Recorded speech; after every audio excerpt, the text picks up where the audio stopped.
a gente já poupa os avisos. Opa, a mulherzinha do Google falou: "This call is now being recorded." Essa chamada está sendo gravada. Tenham todos muito boa tarde. Eu sou o professor Afonso. Hoje é dia 6 de julho, são 4 horas da tarde, e essa é a aula de História dos oitavos anos, do 427, Centro de Ensino Fundamental 427. Eu estava comentando com os alunos antes de a gravação começar que os avisos dessa semana são todos muito otimistas. Eu e os demais professores de vocês lá do colégio recebemos a vacina contra a Covid na semana passada. E apesar dos efeitos adversos aí, eu tive uma tonteira, fiquei meio mal aí, ainda estou meio doente por causa da tal da vacina. Tudo indica que a aula presencial deve voltar logo após o nosso recesso. E aí, para que vocês saibam aí das datas, Ô, professor, o... Diga, Gustavo, pode falar. e a nossa vacina? Vai voltar sem a nossa vacina? Pois é, eu gostaria muito que saísse logo, mas eu imagino que vocês recebam a vacina por idade.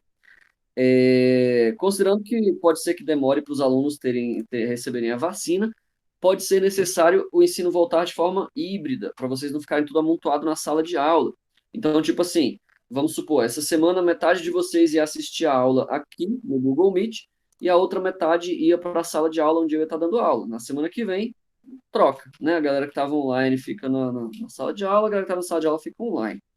Tomara que as vacinas continuem vindo rápido, né? Elas têm vindo bem rapidinho, eu tô achando. Já está no grupo aí dos 40 e poucos anos de idade, se não me engano. Se continuar rápido desse jeito, daqui a pouquinho vocês já vão ter sido vacinados também e a gente pode voltar Professor, ao normal. Diga, Hector. isso é obrigatório ir sem vacina? Eu não ouvi, perdão. Vai ser obrigatório ir sem vacina? Eu acho que vai ser obrigatório, sim. Tipo assim, para poder voltar para a sala de aula e tal, claro que o corpo é seu, né? Ninguém pode chegar lá e te vacinar à força. Mas eu acho que sem a vacina você não vai poder fazer um monte de coisa. Então eu acho que vai ser meio que obrigatório, sim, sacou? Tipo isso.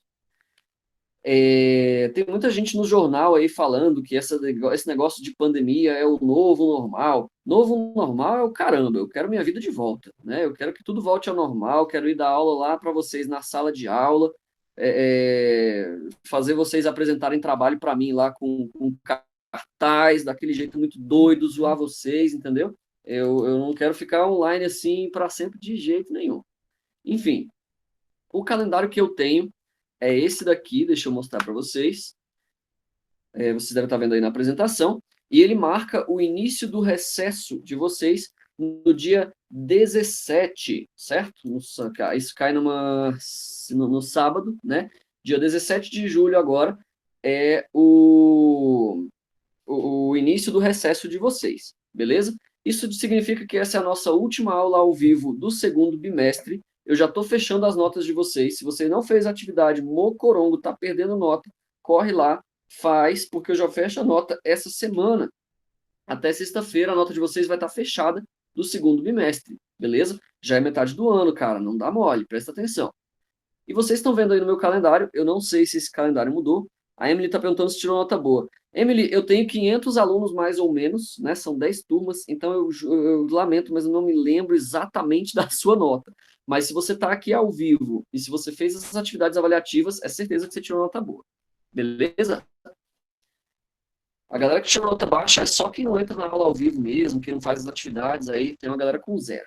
Beleza? Mas se você fez as duas avaliativas, certeza que tua nota tá boa. Tranquilo? Não esquece de pegar o diploma não, o boletim, que vai ser entregue lá na escola depois do conselho de classe, beleza? Vai ter data direitinho, eu vou divulgar para vocês no Google Classroom, tranquilo?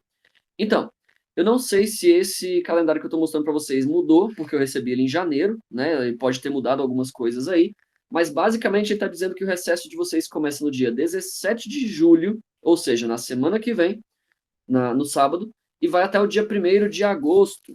Então, lá no dia 2 de agosto, uma segunda-feira, deve voltar aí o ensino, e se Deus quiser que seja presencial, a gente em sala de aula.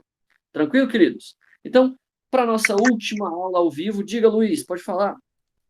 Não Como era é que nada, pode não. voltar às aulas sem ter tomado a vacina? Ah, Hector, eu não sei. Boa pergunta essa, inclusive. Se você vai ser obrigado a voltar sem ter sido vacinado. Eu imagino que se você não confiar e tal, tiver com medo de pegar a doença e tudo, deve ter a possibilidade de você continuar assistindo somente pelo Google Classroom as aulas. Eu posso estar falando bobagem também, eu não tenho certeza. Fiquem de olho no que o professor Christian vai falar com vocês lá na sala de aula, beleza? Ele é o diretor da escola, e todos esses avisos ele vai falar para vocês direitinho, tranquilo? Vocês vão ter toda essa informação aí. Eu vou voltar nem que seja escondido, nem me fala, Emily, eu voltaria até sem vacina. Eu tô tão cansado de quarentena que eu voltaria até sem a vacina. Então, meus amiguinhos, eu não sei se esse calendário mudou, mas a princípio o recesso de vocês é do dia 17 ao dia 1º. Tranquilo? Fiquem atentos ao Google Classroom que todos esses avisos serão feitos por lá. Tranquilo? Esse aí é o nosso conteúdo de hoje, vocês devem estar vendo aí, finalização do segundo bimestre. Não tem uma página aí do livro didático de vocês, porque, infelizmente, esse conteúdo não está no livro didático de vocês. Isso é um absurdo completo. Por quê? O conteúdo de hoje eu considero o mais importante do ano inteiro, que é o que carambas é Ocidente e Oriente. No 8º ano aí a gente tem estudado sobre o bloqueio continental, sobre o Napoleão, sobre a vinda da família real para o Brasil e tudo mais. E vocês devem ter reparado que a gente não estuda a história da China, por exemplo, a história da Coreia, a história do Japão, da Índia. Nós não estudamos o Oriente, né? A gente, na nossa aula de história, a gente estuda principalmente a história da civilização ocidental. E é na aula de hoje que eu vou explicar, então, por que que isso é desse jeito e por que que é importante a gente estudar a civilização ocidental. Mas antes de mais nada, eu vou pegar um copo de água. Vocês me esperem um instantinho aí.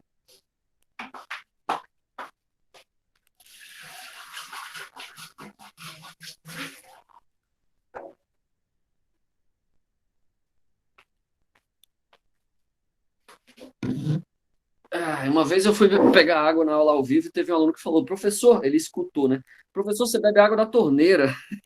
Eu falei, não, é porque o filtro aqui faz um barulhão assim, aí parece água da torneira mesmo. Aluno é bicho curioso, né, cara? Fala sério. Eles querem escutar os barulhos da minha casa. Pois bem, então por que que é importante a gente conhecer a civilização ocidental? O que carambas é a civilização ocidental? Basicamente, meus amigos, se você se fizer a pergunta, vocês já se perguntaram alguma vez assim, para que que eu estudo história? Pô, por que que eu tenho que vir aqui ver a cara do Afonso a cada 15 dias nessa aula ao vivo chata pra caramba? Por que que eu preciso aprender esse negócio de Brasil Império, de Napoleão, de guerra, de não sei o quê? Por que que eu preciso estudar essas paradas? Já se perguntaram isso? Por que que vocês têm que aprender a história? Já. É fundamental. Por mais que pareça filosófico demais, é estudando história que você vai desenvolver aquilo que, na historiografia, nós chamamos de compreensão histórica. Ou seja, dentro da sua cabeça, a gente tem que criar uma linha do tempo. Igual na Marvel, sabe quando eles mostram a linha do tempo lá do Doutor Estranho, né? Que o Loki voltou lá e fez tudo aquilo lá em Nova York, lá do filme dos Vingadores, aquela linha do tempo, né? Essa compreensão de linha do tempo, ela é fundamental para que uma pessoa conheça a si mesma. Por exemplo, a roupa que você usa não é por acaso. Eu me visto assim, com essa golazinha aqui e tal, desse jeito, por um motivo. Se eu tivesse nascido em outro país, em outro lugar, eu poderia estar usando uma roupa completamente diferente agora. Então, algumas coisas na vida da gente, a gente pensa assim, eu faço isso porque eu quero, eu que escolhi. E é mentira. A gente faz muito do que a gente faz porque nós estamos inseridos em uma linha do tempo. As coisas têm um propósito, elas têm uma origem. E compreender a civilização na qual você está inserido, como a gente vai fazer na aula de hoje, é fundamental para você desenvolver essa compreensão histórica, né? Para você perceber por que que o mundo é do jeito que eu enxergo hoje. E se eu quero mudar esse mundo, o que que vou gerar lá no futuro? Porque a gente tem hoje em dia muita gente que quer mudar o mundo, é ou não é? Tem muita gente que vai dizer aí, porque a gente precisa acabar com a intolerância, com o preconceito, com não sei o quê, vamos mudar o mundo, fazer uma revolução e criar um mundo melhor para o futuro. É muito bonito pensar desse jeito, mas a gente já estudou aqui mesmo, na nossa aula de história esse ano, um monte de gente que queria fazer um mundo melhor e deu merda. Sim ou não? Na Revolução Francesa é um exemplo. Os caras cortaram a cabeça do rei porque o rei era malvadão e daqui a pouco estavam cortando a cabeça de todo mundo. Tá entendendo? Então, essa compreensão histórica, ela vai te levar a pensar, bom, existe uma linha do tempo aqui. E se eu cagar num ponto dessa linha do tempo, o meu futuro vai ser uma merda. Tá entendendo? Então, eu preciso calcular as minhas ações, entender da onde vem o que está acontecendo, para que eu haja da melhor forma possível hoje. Ano que vem, por exemplo, vocês vão estudar a Segunda Guerra Mundial. Tudo bem, Luiz, sem problema. Ano que vem vocês vão estudar a Segunda Guerra Mundial. E tem um maluquinho chamado Adolf Hitler que decidiu matar todos os judeus. Talvez, se ele tivesse uma noção melhor de compreensão histórica, ele não tivesse feito uma cagada tão grande. Porque o cara ferrou com o século inteiro. O século passado inteiro foi ferrado por causa da ideia do Hitler. Né? A gente teve Segunda Guerra Mundial, Guerra Fria, bomba atômica, um monte de problema sério, porque esse cara não tinha uma compreensão histórica. Olha só que parada, né? Então, a gente tende a pensar assim, ah, que legal, Emily, que bom que sua tia te convenceu a estudar isso, é um tema muito importante. Para Maria Eduarda não está saindo som, se alguém mais aí tiver com problema, me avisem, beleza? Deixa eu ver se eu consigo reposicionar o meu microfone aqui para vocês me escutarem melhor. Então, eu costumo dizer que eu tenho muito medo de dar aula para vocês, por exemplo, porque vocês são pequenos. Eu posso estar falando com o próximo presidente do Brasil, já pensaram nisso? Daqui 20 anos você cresce, vira o presidente do Brasil, e aí é um maluco, tá ok? Que quer fazer loucuras. Já pensou um negócio desse? Eu não sei com quem eu estou falando, eu não sei quem serão vocês no futuro. Pode ser que um de vocês seja um médico, e aí eu sofra um acidente e você tenha que salvar minha vida. Já pensou nisso? Essa compreensão de uma linha histórica, ela me faz sempre pensar nisso. Com quem eu estou falando hoje? Quem serão vocês no futuro? Né? A Emily está dizendo aí que vai ser policial, por exemplo. Certo? Compreender a civilização da qual você faz parte vai te levar a compreender melhor a linha do tempo da qual você faz parte também. E para onde nós estamos andando e por quê, certo? O nosso objetivo, então, ao estudar a história, é evitar fazer cagadas como a Revolução Francesa ou o nazismo, por exemplo, compreendendo a linha do tempo e como nós afetamos essa linha do tempo. Bom, quando a gente estudou lá a vinda da família real portuguesa para o Brasil, a gente falou da ocidentalização do Brasil, não é isso? Eu falei sobre a catequese dos índios, né? Eu falei que a cultura brasileira começou a se aproximar muito da cultura portuguesa, vieram artistas, músicos, cantores, né? Pessoas importantes lá da Europa, e o Brasil começou a se tornar mais europeu, vamos dizer assim.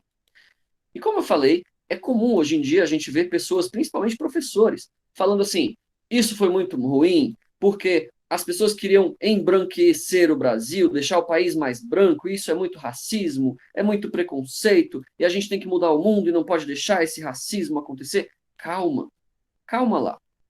Quando a gente fala sobre a europeização do Brasil, a gente está falando, por exemplo, sobre a inclusão do indígena na civilização ocidental. E isso é uma coisa importante.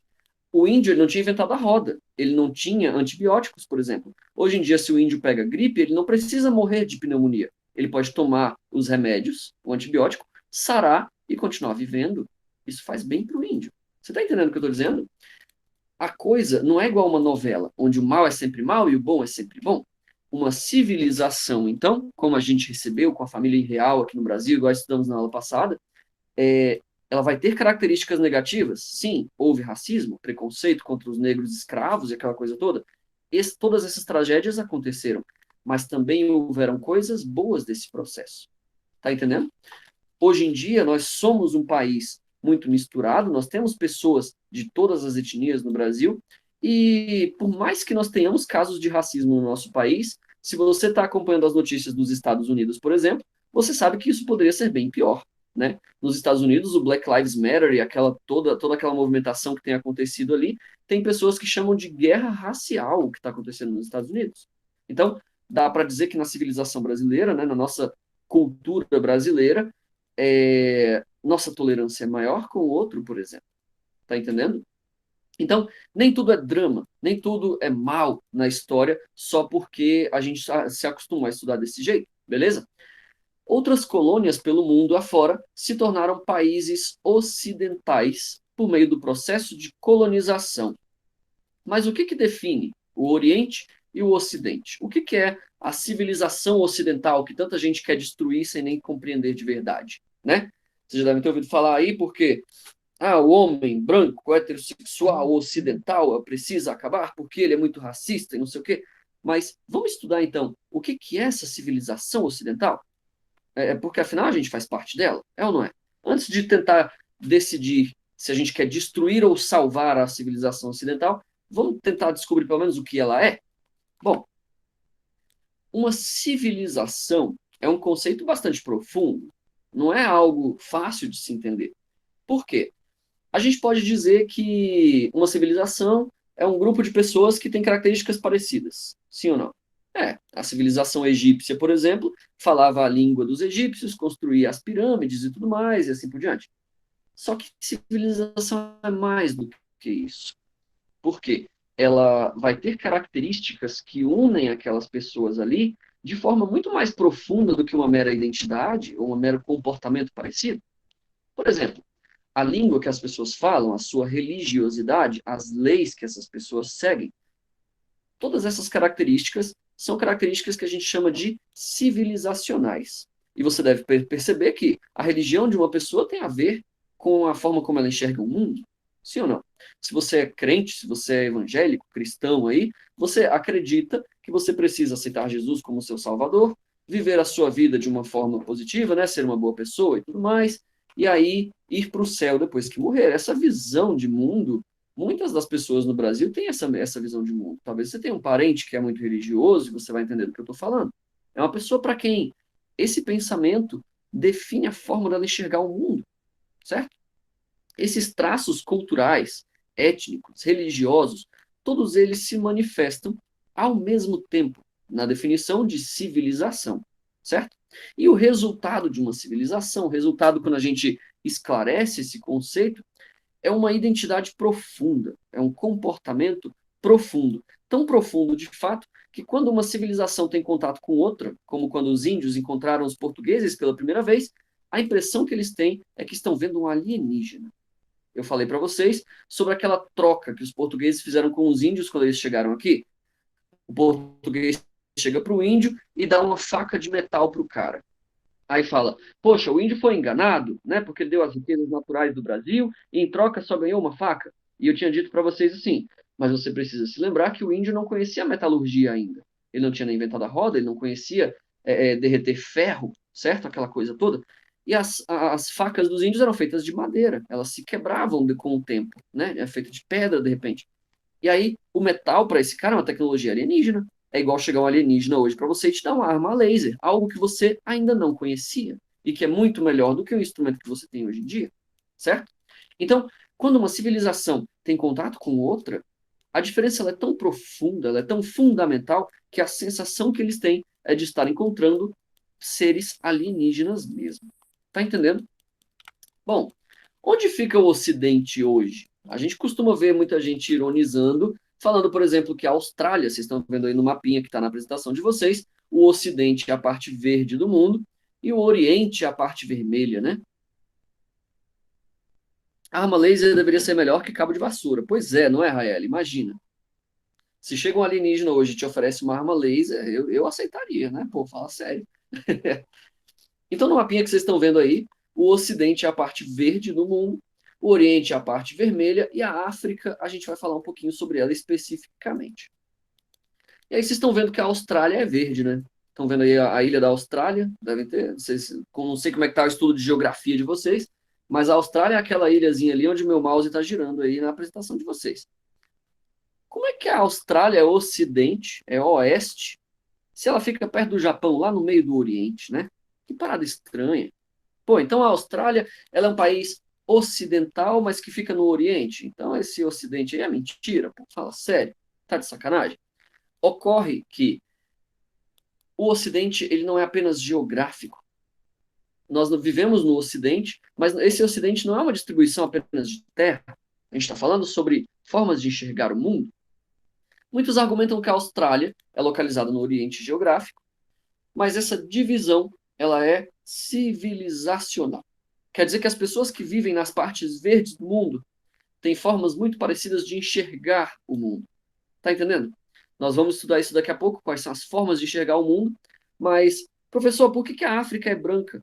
Não é verde nem vermelha? Que história é essa aí da África? Acontece que a África, ela viveu uma tragédia civilizacional nos últimos séculos de vida dela. Ela foi explorada tanto pelo Ocidente quanto pelo Oriente, e o resultado é que tanta exploração fez com que a África tenha hoje características da civilização ocidental, mas também da oriental.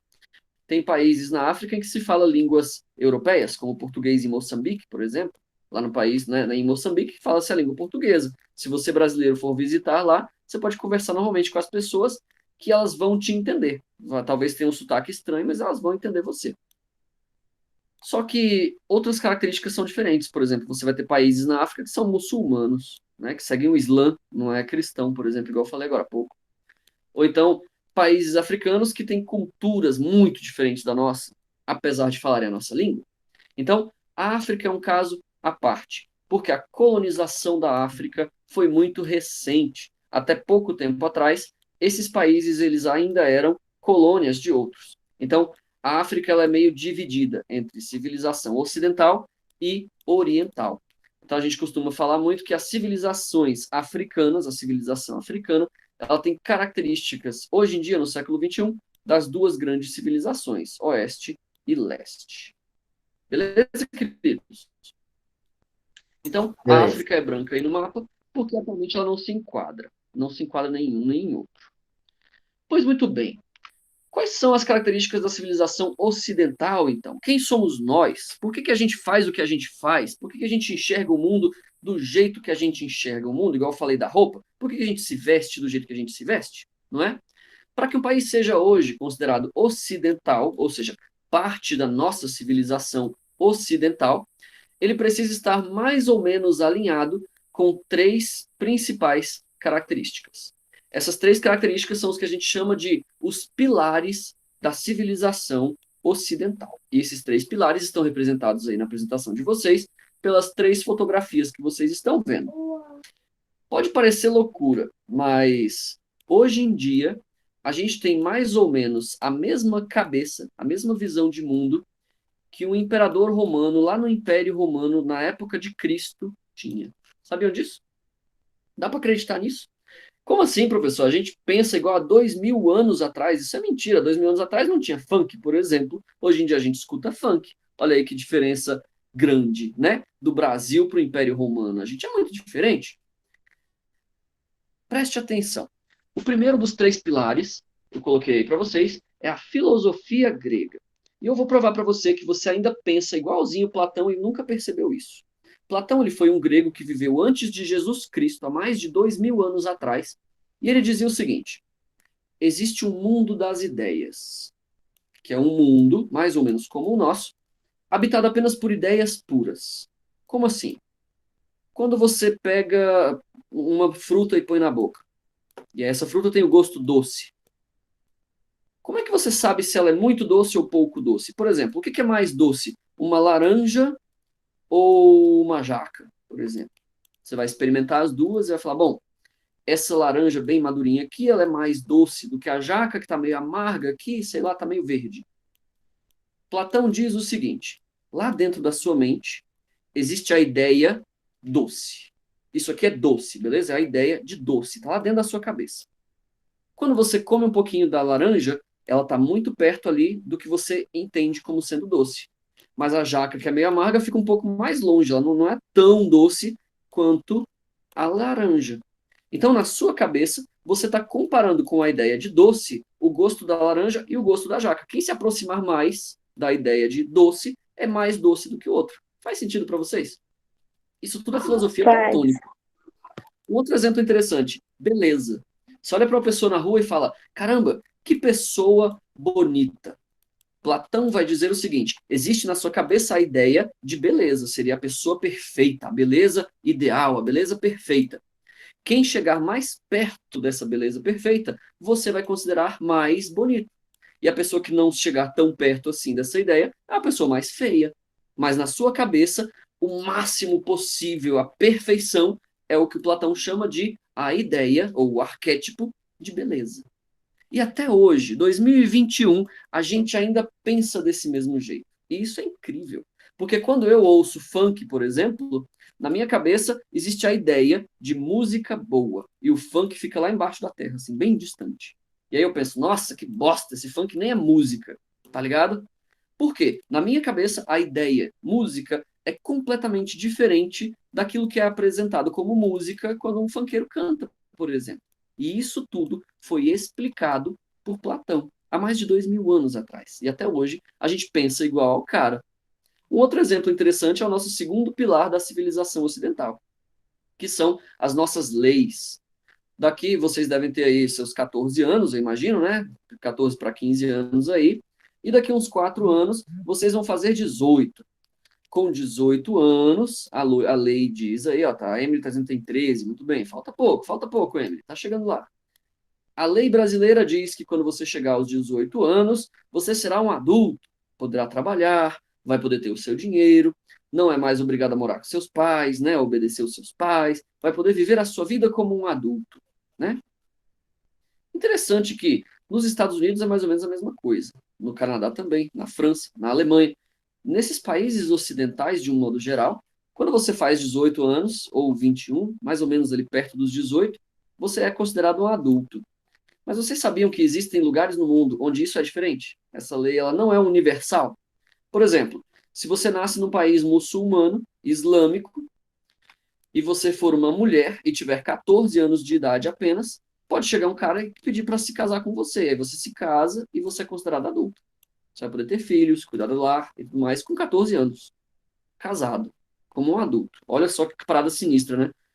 Nossa, professor, isso parece muito absurdo, é pedofilia. Acontece que, na visão de mundo dessas pessoas, é diferente. Lembra do que eu falei? Quando o índio encontra o português, parece que está encontrando um alienígena, né? Parece uma ideia completamente absurda. A Rael está dizendo, está repreendido. Pois é. Não parece absurdo para a gente? Porque na nossa civilização, uma criança de 14 anos é uma criança. Não é? Se casar com ela seria pedofilia, pura e simples. Mas isso só é verdade dentro da nossa civilização. Em outras civilizações, isso vai ser diferente. E para nós, parece muito absurdo. Porque a gente pensa desse jeito desde a Roma antiga. Lá na época dos imperadores que crucificaram Cristo, também há mais de 2000 anos atrás, as leis já diziam: uma criança, ela é vulnerável, ela é uma criança até os 18 anos de idade. E olha que louco, até hoje, em 2021, a gente segue as mesmas leis. Quer ver um outro exemplo? Roubar uma padaria, por exemplo, é um crime, né? Se a polícia te pegar você roubando a padaria, você vai passar uns dias na cadeia.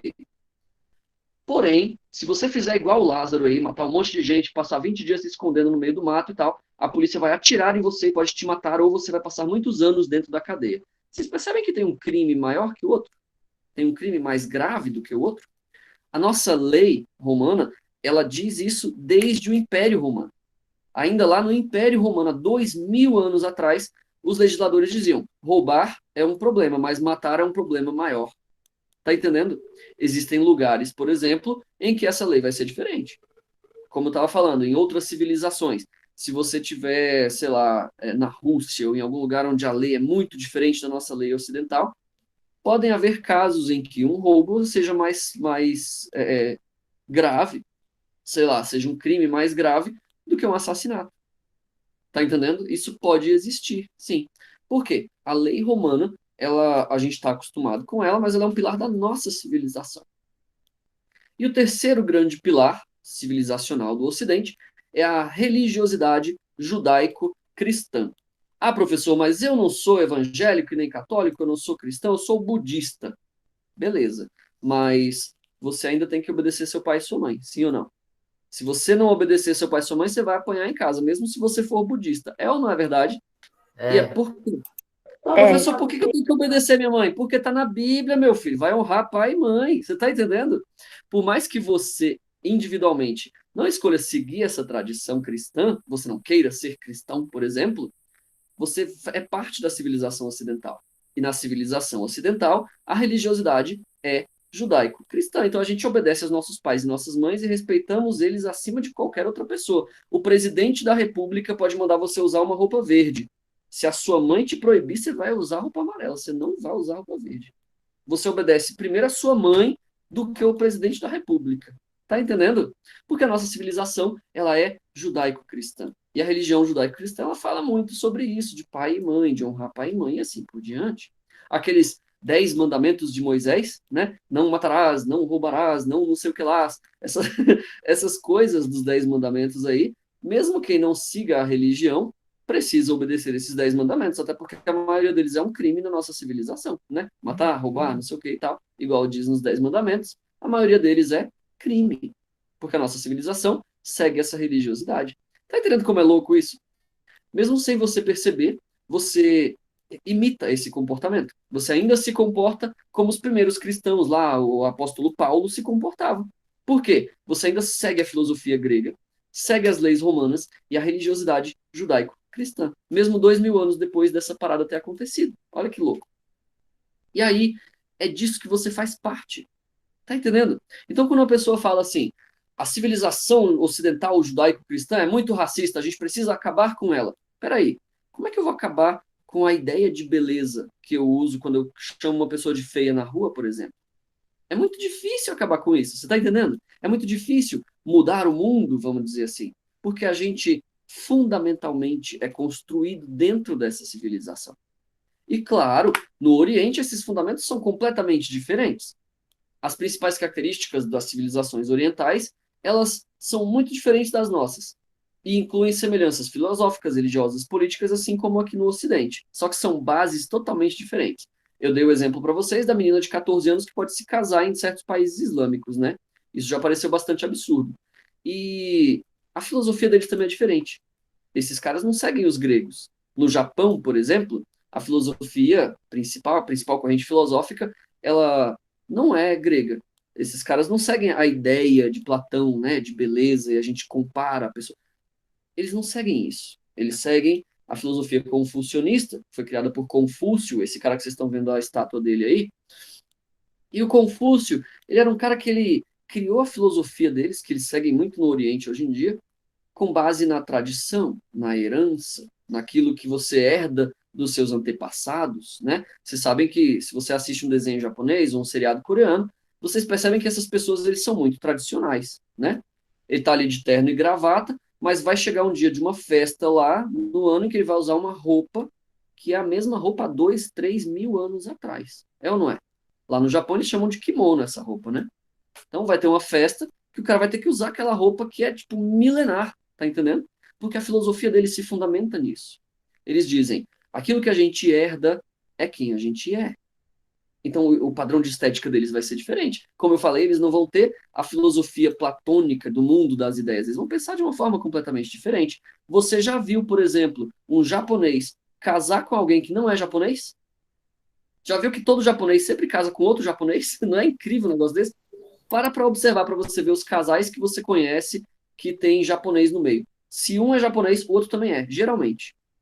Professor, como? Eles são muito racistas, então, eles não querem se misturar. Claro que não. É porque a forma deles pensarem é diferente. Enquanto para você algo bonito é aquilo que se aproxima da ideia de beleza, a ideia platônica de beleza, no confucionismo tem a ver com o que você herda.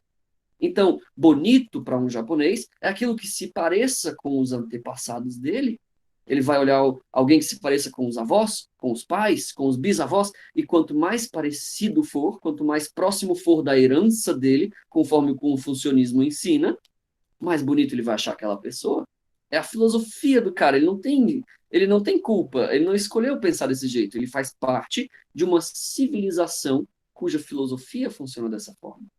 Tá entendendo? Então, o japonês é racista porque ele só casa com o japonês? Não, é porque ele foi criado em um ambiente em que aquilo que é parecido com ele, aquilo que é herdado do grupo dele, é mais bonito. Tá entendendo? Não é muito louco isso? E aí, essa filosofia vai moldar a forma como essas pessoas enxergam o mundo. Tá entendendo? E aí, quando você chega para um amigo que seja lá do Japão, vamos dizer que você conheceu ele na internet, né? Tá ali conversando com ele na internet e tal. E aí o seu amigo japonês, você fala para ele, não, eu sou bem branquinho sim e tal, mas eu casei com uma moça bem morena, porque eu acho muito bonito e tal, não sei o quê, né? Essa diferença tem a ver com o meu padrão de beleza. Para um japonês isso não vai fazer sentido, cara. Porque a filosofia dele vai ser completamente diferente, a forma dele pensar é completamente diferente da sua. Tá entendendo? É um choque civilizacional. Para ele, essa ideia vai ser alienígena. Religiões como o budismo e o hinduísmo também são compartilhadas entre eles. Um exemplo, o budismo é uma religião que surgiu da Índia, mas até hoje é bastante difundida lá na Coreia, no Japão, né, no extremo oriente do mundo.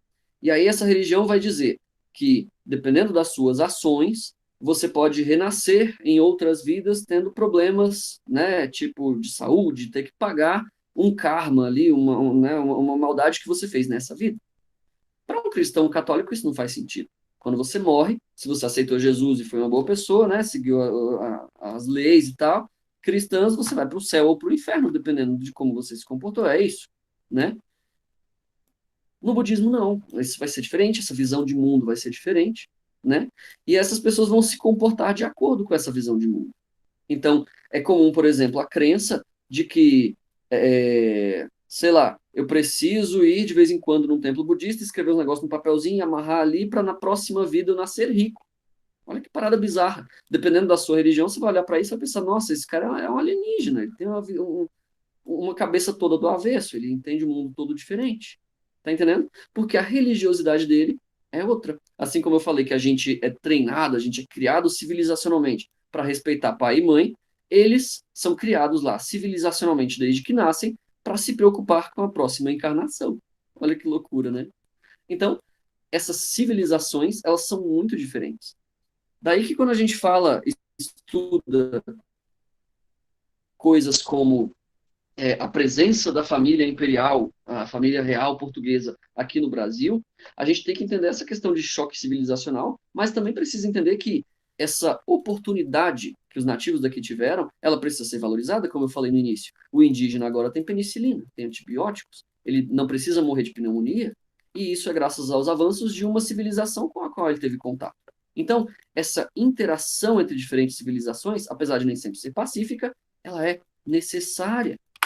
Veja bem, essa civilização ela não é só distribuição geográfica, como eu estava falando lá no início. Por que a Austrália é verde se ela fica perto do Japão? A Austrália fica no Oriente.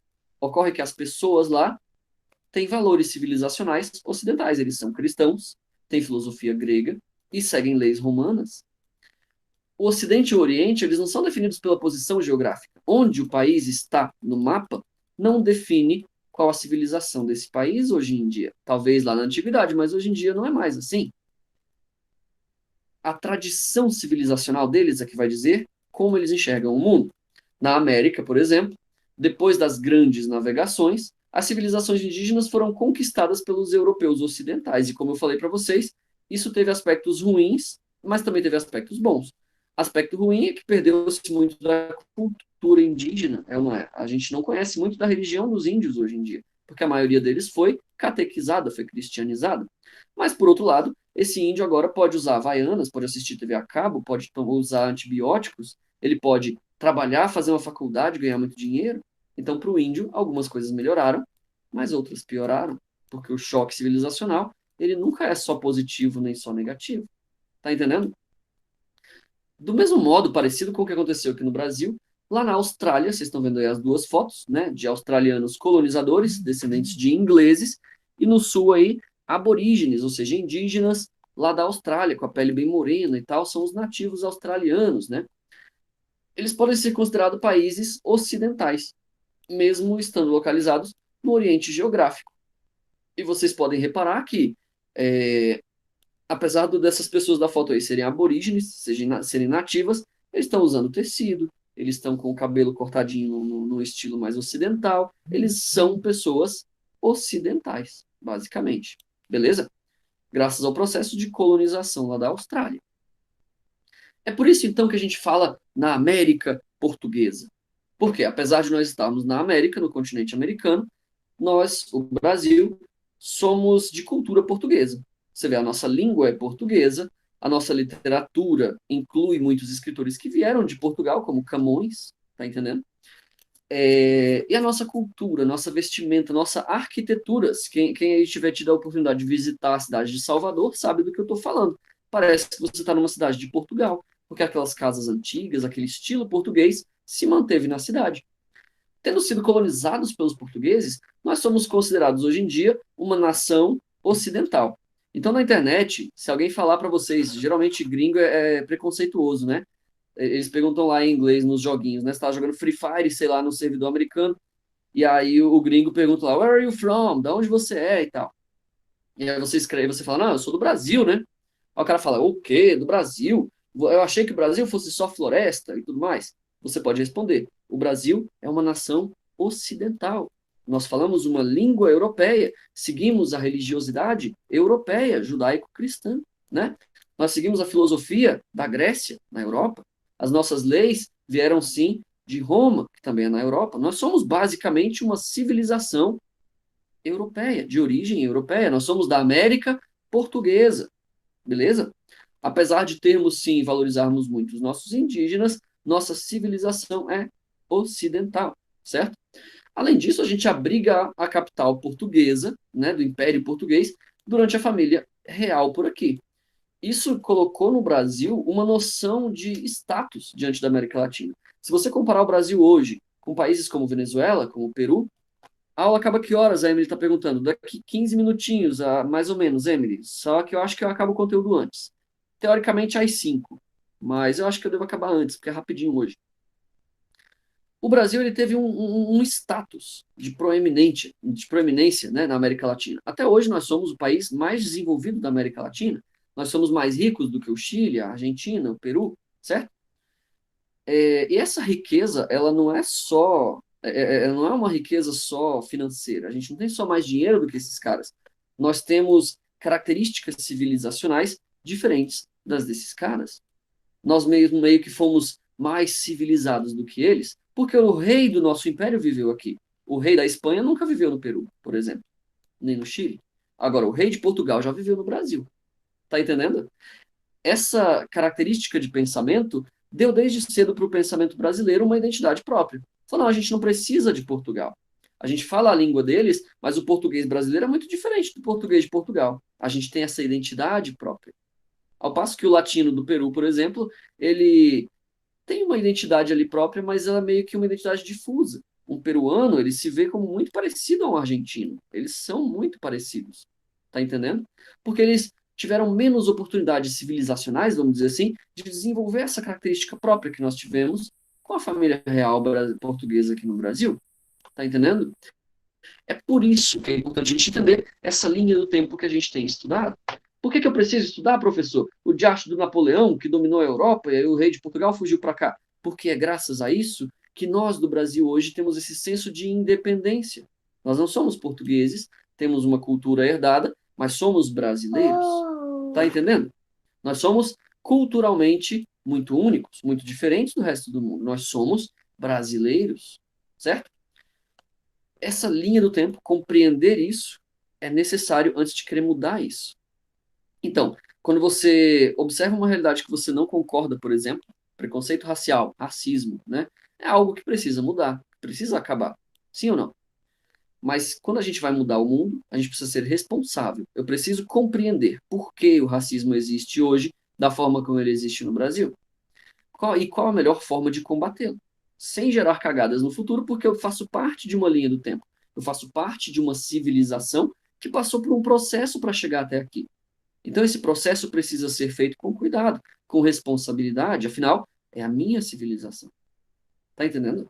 Compreender isso, então, é fundamental para a gente resolver os problemas que a gente tem da melhor forma possível. Então, ao invés de pensar igual ao Hitler e falar, esses racistas são um problema, vamos matar todos eles. Isso dá merda. A gente estuda a história para aprender que esse tipo de raciocínio dá merda. Tá entendendo? Então, não, matar todos os racistas não é a solução, apesar de que dá muita vontade. A gente precisa educá-los, combatê-los na esfera jurídica e forçá-los a se comportarem de acordo, sem discriminação, por exemplo.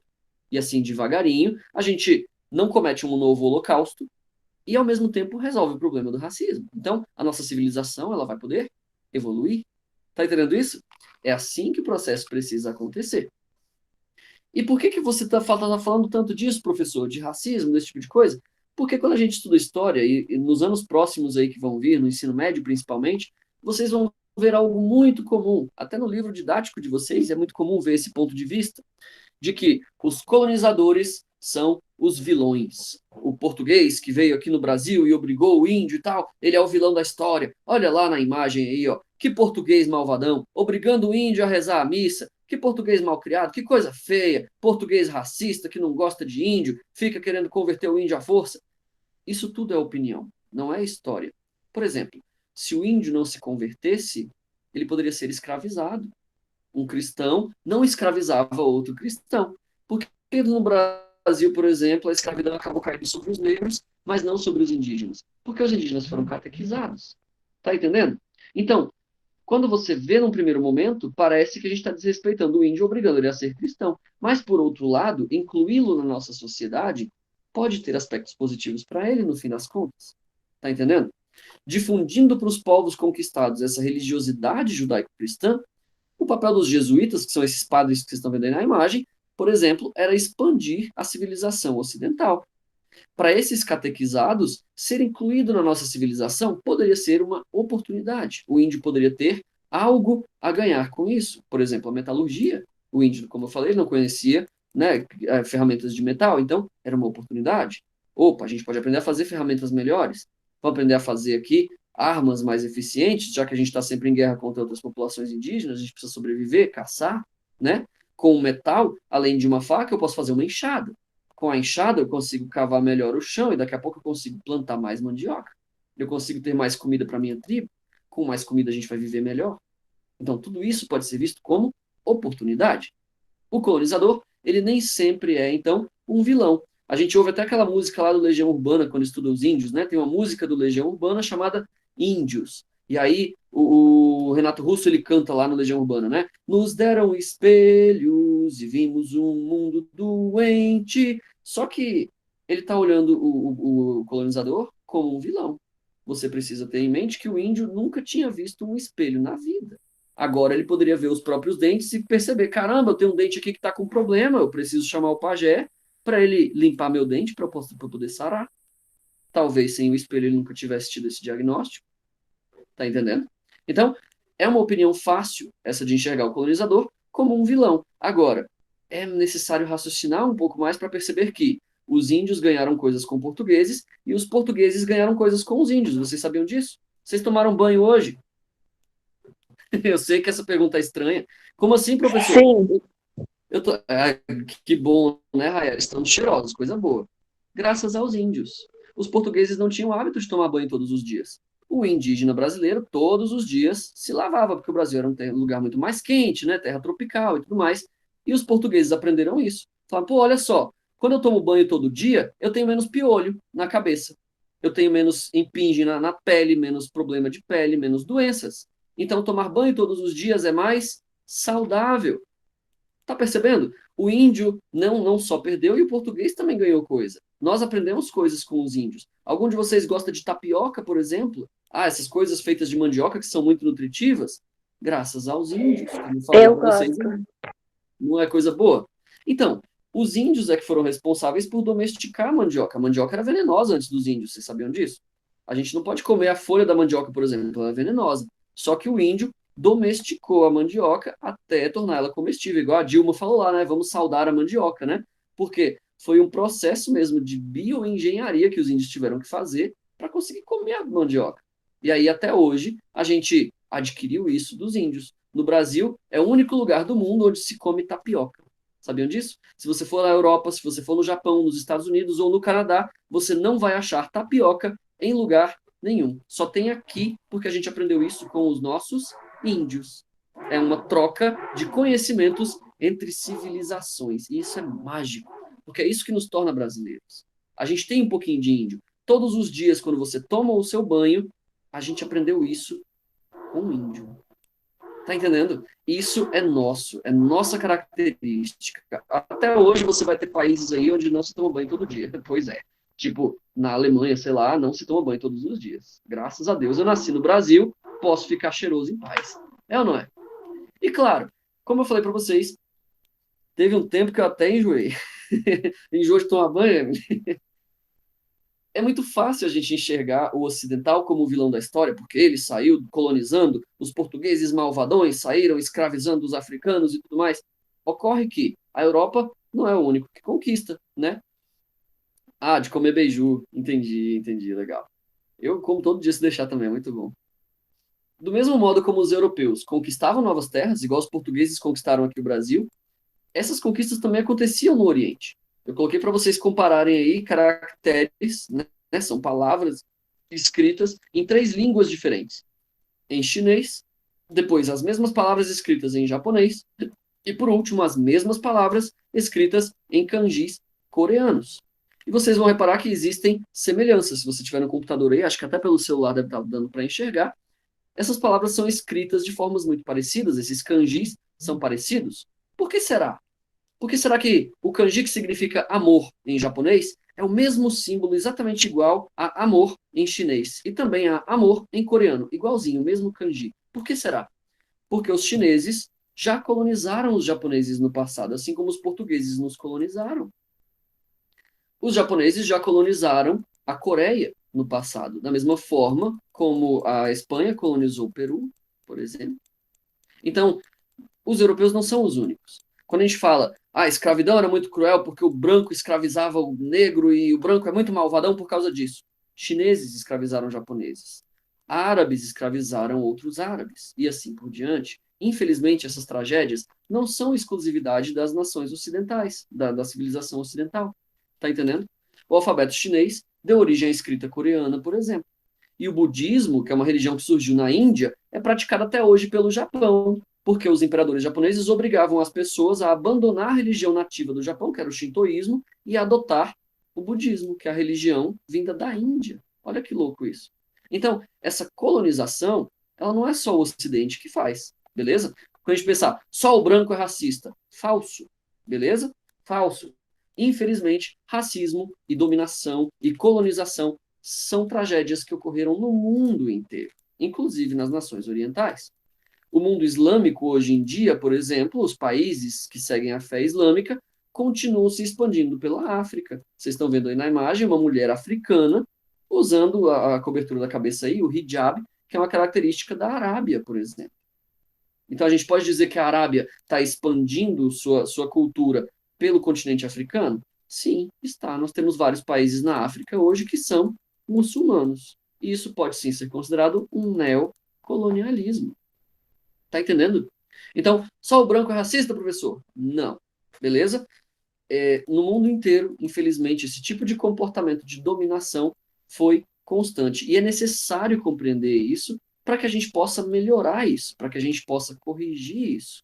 Porque, do contrário, eu vou odiar o branco, enquanto eu vou deixar o chinês continuar sendo racista contra os coreanos lá, porque isso acontece. Tem chinês que odeia coreano. Tá entendendo? Isso, infelizmente, é uma realidade. A gente não pode ignorar essa realidade porque nos acostumamos a estudar a história como uma opinião de um cara que escreveu um livro e ele, por acaso, não gosta de branco. Tá entendendo? Essas civilizações, elas têm essas características de dominação que precisam ser compreendidas para que nós possamos corrigi-las e, assim, como uma civilização, evoluir. Bom, é até aqui que vem o nosso conteúdo, meus queridos. Fiquem atentos para as atividades, esse conteúdo e conteúdo extra, para se você quiser tiver achado interessante a aula de hoje. Vai ter texto complementar lá no Google Classroom, dá uma checada lá daqui a mais ou menos 1h30, eu vou postar lá. E fiquem atentos para as datas de recesso e retorno às aulas que eu falei aí no início, tá bom? Tudo vai ser divulgado no Google Classroom de vocês. Para a galera que está assistindo pelo YouTube, eu vou interromper a gravação aqui. Até mais. E para a galera que ainda está ao vivo aí,